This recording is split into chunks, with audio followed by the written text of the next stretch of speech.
성경 창세기 25장입니다.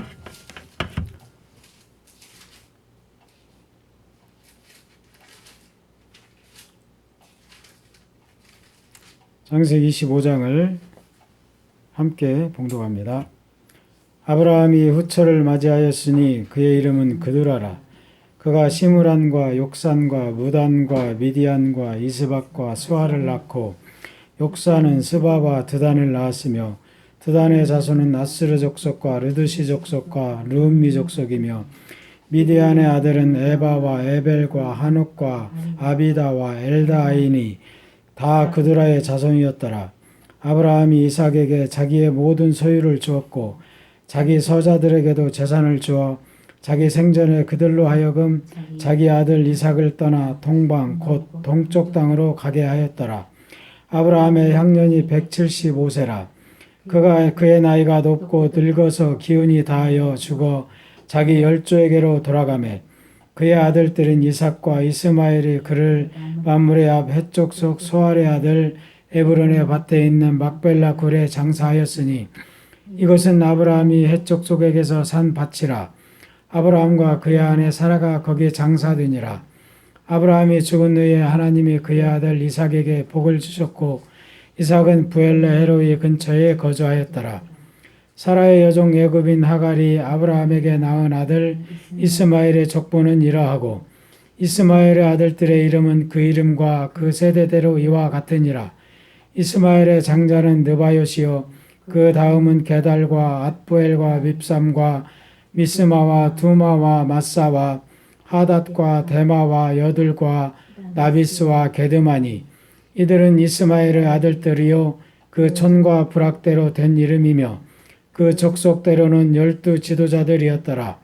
이스마엘은 향년이 137세에 기운이 다하여 죽어 자기 백성에게로 돌아갔고 그 자손들은 하윌라에서부터 아수르로 통하는 애굽 앞 술까지 이르러 그 모든 형제의 맞은편에 거주하였더라.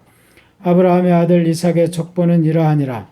아브라함이 이삭을 낳았고 이삭은 40세에 리브가를 맞이하여 아내를 삼았으니 리브가는 밧단 아람의 아람 족속 중 부두엘의 딸이요 아람 족속 중 라반의 누이였더라.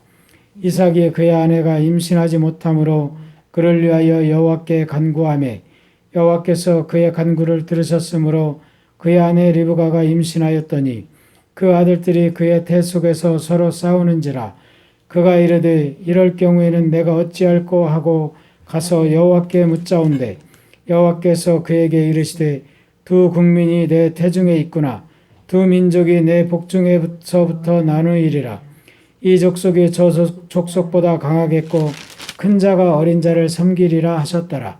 그 해산기한이 찬즉 태에 쌍둥이가 있었는데 먼저 나온 자는 붉고 전신이 털옷 같아서 이름을 에서라 하였고 후에 나온 나우는 손으로 에서의 발꿈치를 잡았으므로 그 이름을 야곱이라 하였으며 리브가가 그들을 낳을 때에 이삭이 60세였더라. 그 아이들이 장성함에 에서는 익숙한 사냥꾼이었으므로 들 사람이 되고 야곱은 조용한 사람이었으므로 장막에 거주하니 이삭은 에서가 사냥한 고기를 좋아하므로 그를 사랑하고 리브가는 야곱을 사랑하였더라.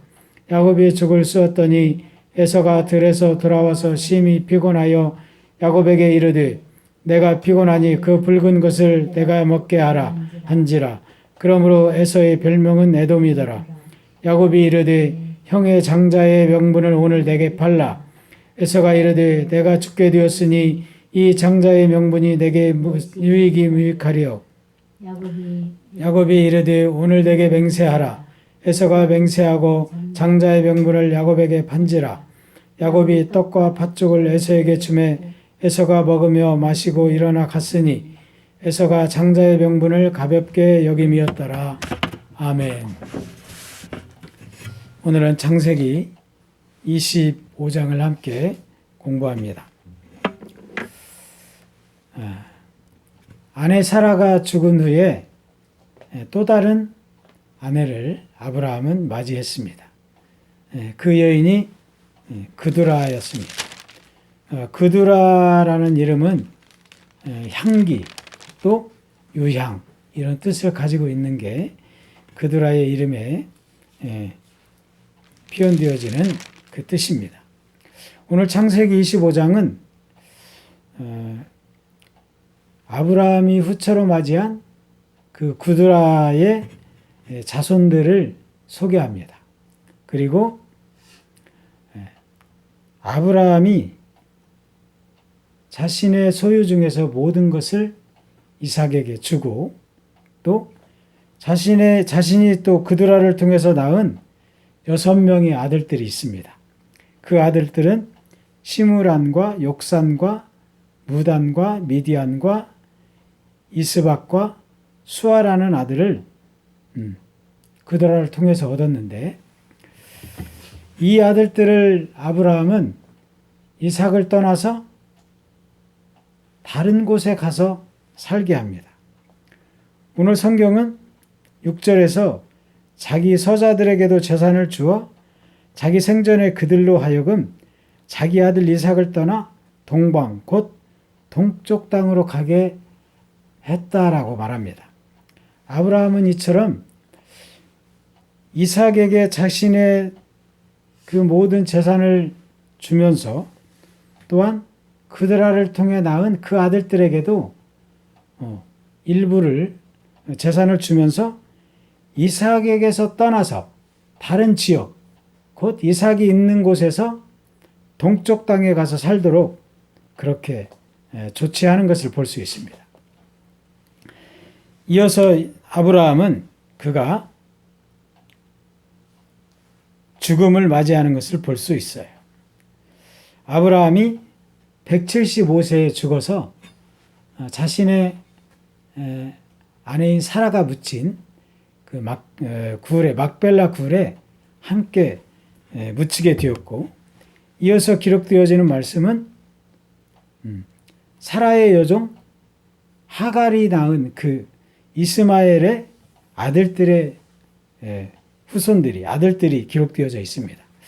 이스마엘의 아들들은 12명인데 그들도 그들의 촌과 부락대로 된 이름들이며 그들이 족속대로는 12 지도자들이었다라고 오늘 본문은 말하고 있습니다. 12절부터 보면 사라의 여종 애굽인 하갈이 아브라함에게 낳은 아들 이스마엘의 족보는 이러하고 라고 말씀하면서 시작합니다. 그러면서 12명의 이스마엘의 아들들이 소개됩니다. 이스마엘의 아들들의 이름은 그 이름과 그 세대대로 이와 같으니라. 이스마엘의 장자는 느바요시요, 그 다음은 게달과 앗부엘과 밉삼과 비스마와 두마와 마사와 하닷과 데마와 여들과 나비스와 게드마다라고 이렇게 말합니다. 이들이 그들의 족속대로 모두 12 지도자였다라고 말합니다. 이렇게 창세기 25장은 그두라의 자손들과 또 하갈의 자손들이 소개되고 있습니다. 이어서 소개되는 것이 무엇이냐면 아브라함의 아들 이삭을 통해 낳게 되는 에서와 야곱이 출생하는 과정을 기록하고 있습니다. 이삭이 리브가를 아내로 맞이했는데 리브가가 아이를 갖지 못합니다. 그러자 이삭이 하나님께 기도하니 태문을 열어주셔서 이삭의 나이 60세에 아들을 낳게 됩니다. 그런데 그 아들이 쌍둥이인 것을 볼 수 있어요. 그 아들들의 이름은 에서고 야곱입니다. 에서가 먼저 나왔습니다. 에서가 먼저 나왔는데 먼저 나온 자는 붉고 전신이 털옷 같다. 이렇게 해서 그의 이름을 에서라 하였고, 후에 나온 아우는 그 손으로 에서의 발꿈치를 잡고 나왔다고 해서 야곱이라라고 이름을 짓게 됩니다.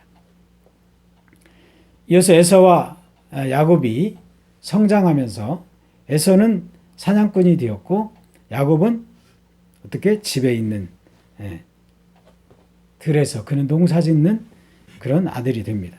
그래서 아버지 이삭은 남자다움에 에서가 사냥해서 가져오는 그 고기를 좋아해서 에서를 사랑했고, 아내 리브가는 어머니 곁에 있는 야곱을 사랑하였다라고 말합니다. 그런데 이어지는 절에서 큰아들 에서는 장자의 명분을 가볍게 여겼다라고 말하면서 오늘 25장을 마무리하게 됩니다. 에서는 들에 나가서 사냥하면서 몹시 피곤함을 이끌고 돌아오는 길에 야곱이 들에서 죽을 씹는 모습을 봅니다. 그래서 야곱에게 가서 나에게 죽을 좀 줘라. 내가 배고프니 나를 좀 먹게 해라. 이렇게 말하자 야곱이 뭐라 그래요? 이 죽을 먹기 위해서는 당신이 가지고 있는 그 장자의 명분을, 장자의 그 복을 나에게 달라라고 이렇게 말합니다. 에서는 그 배고픔을 이기지 못하고 자신이 가진 그 장자권을 야곱에게 넘겨줍니다. 그리고 그 팥죽을 먹고 장자의 그 복은 야곱에게 넘어가는 것을 볼 수 있어요. 33절과 34절에 보니까 야곱이 이르되 오늘 내게 맹세하라. 에서가 맹세하고 장자의 명분을 야곱에게 판지라. 야곱이 떡과 팥죽을 에서에게 주매 에서가 먹으며 마시고 일어나 갔으니 에서가 장자의 명분을 가볍게 여김이었더라 이렇게 말합니다. 오늘 본문에서 아브라함은 자신의 죽음 앞에서 이삭에게 자신의 모든 소유를 넘겨줍니다. 그리고 그들의 아들들은 이삭을 떠나 동쪽으로 가게 합니다. 아브라함의 모든 관심은 이삭에게 맞추어져 있습니다. 백세에 얻은 그 아들 이삭에게 아브라함의 모든 시선이 쏠려 있는 것을 볼 수 있어요. 그가 그의 다른 아내들을 통해서 얻은 아들들을 모두 이삭으로부터 멀어지게 합니다. 오늘 그들의 아들들을 동쪽 땅으로 가서 살게 하는 것을 볼 수 있어요. 그리고 누구의 아들들? 하갈을 통해 얻은 그 이스마엘, 하갈의 자손들은 이삭의 맞은편에 거주하면서 살았다라고 말합니다. 그러면서 그들이 암몬과 모압과 에돔의 족속들을 이루며 살아가는 것을 볼 수 있어요. 오늘 본문에서는 에서와 야곱의 출생은 아브라함 시대에서 이삭의 시대로 전환되어져 가고 있습니다. 자신의 죽음을 앞에 두고 아브라함은 이삭이 앞으로 살아가면서 이삭에게 걸림돌이 될 수 있는 것들을 제거하는 것을 볼 수 있어요. 그런데 사람이 모이는 곳에는 항상 갈등이 있는 것은 우리가 부인할 수 없습니다. 오늘 창세기 25장에서도 아브라함은 자신이 백세에 얻은 그 이삭을 통해서 아브라함은 또 이삭을 위하여 자신의 고향에 가서 자신의 종족 중에서 아들 이삭의 아내를 구해오게 합니다.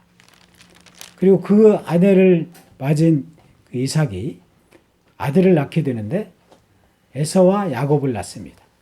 그런데 에서와 야곱을 통해서 또 다른 갈등을 시작되는 것을 볼 수 있어요. 오늘 창세기 25장을 마무리하면서 34절에 보니까 야곱이 떡과 팥죽을 에서에게 주매 에서가 먹으며 마시고 일어나 갔으니 에서가 장자의 명분을 가볍게 여김이었더라 라고 이렇게 말씀하십니다. 이 말씀 속에서는 에서와 야곱을 통해서 또 다른 갈등이 싹트고 있는 것을 우리는 짐작해 볼 수 있습니다. 이삭은 에서를 사랑했고 리브가는 야곱을 사랑했다라고 말씀하고 있습니다. 이 갈등 가운데에서도 아브라함에서 이삭으로 그리고 하나님의 계획은 야곱으로 이어져 가는 것을 볼 수 있어요. 에서가 장자에게 주는 그 복을 받은 그 은혜를 에서는 스스로 저버렸습니다. 그가 받은 그 장자의 복을 야곱에게 팔아넘긴 것입니다.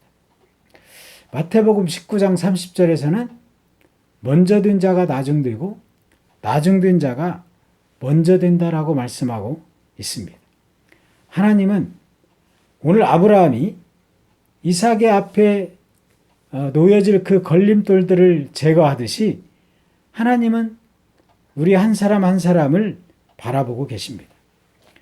나에게 주어진 그 하나님의 은혜를 스스로 저버리는 그 잘못을 저지르지 않는 우리 모두가 되어야 할 것입니다. 가룟 유다는 예수님의 제자의 반열에 들어간 사람입니다.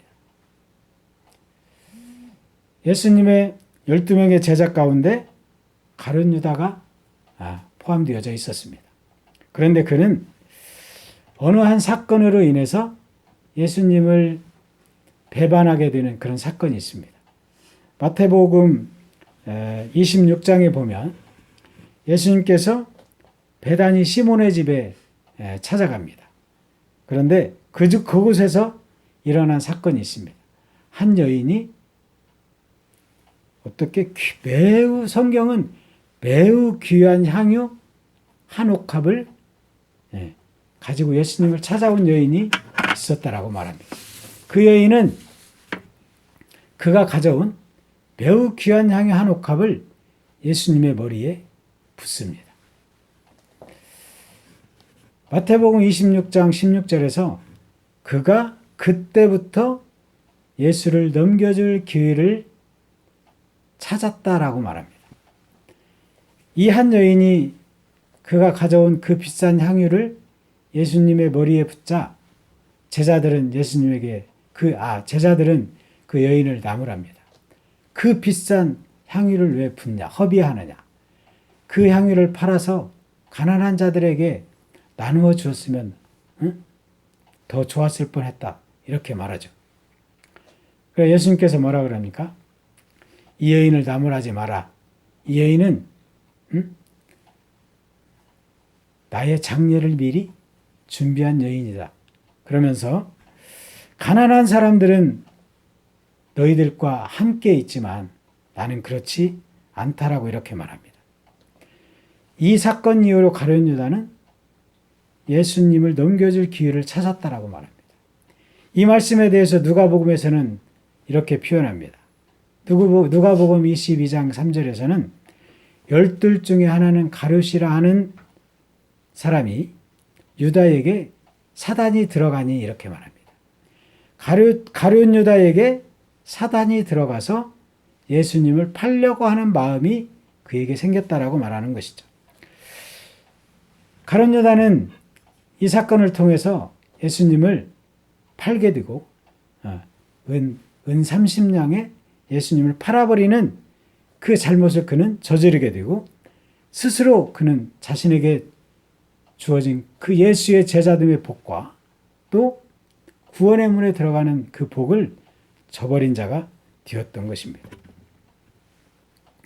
주님을 향한 마음의 문을 우리가 열면 그것은 나의 것이 되는 것입니다. 주님은 늘 말씀하십니다. 주님은 우리의 마음의 문에 두드리고 계신다라고 말씀합니다. 우리가 그 마음의 문을 열면 우리는 주님의 구원의 문에 들어가는 것입니다. 아브라함이 이삭을 위하여 아브라함의 모든 관심은 이삭에게 쏠려 있었습니다.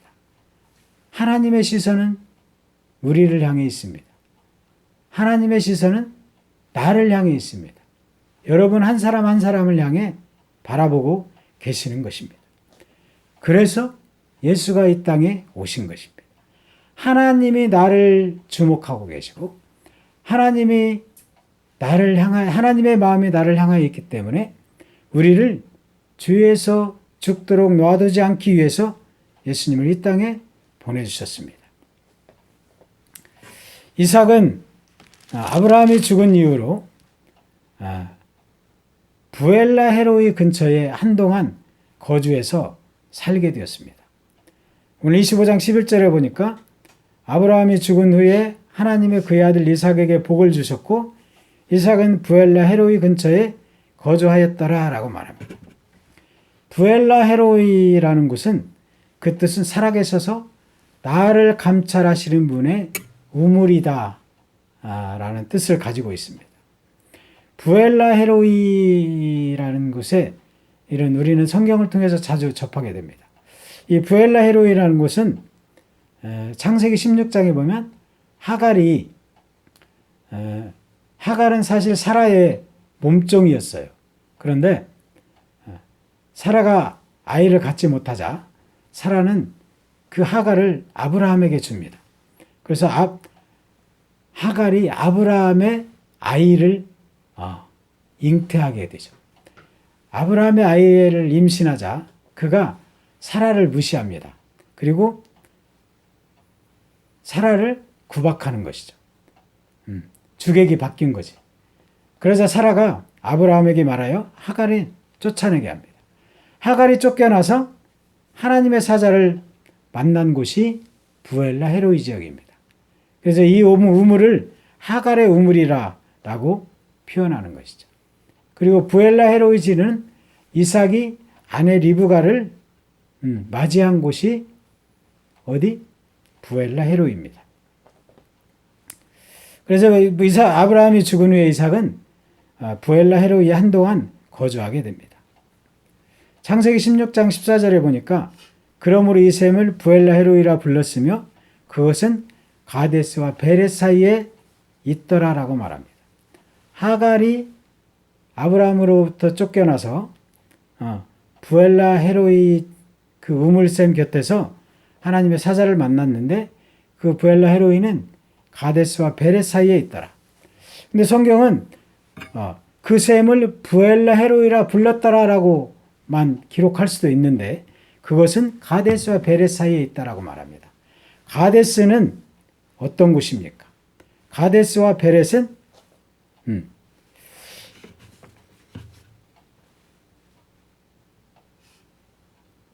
부엘라 헤로이는 가데스와 베렛 사이에 있다. 가데스는 거룩하다라는 뜻을 가지고 있고 가데스는 거룩을 표현하는 뜻이고 베렛은 심판을 의미하는 곳입니다.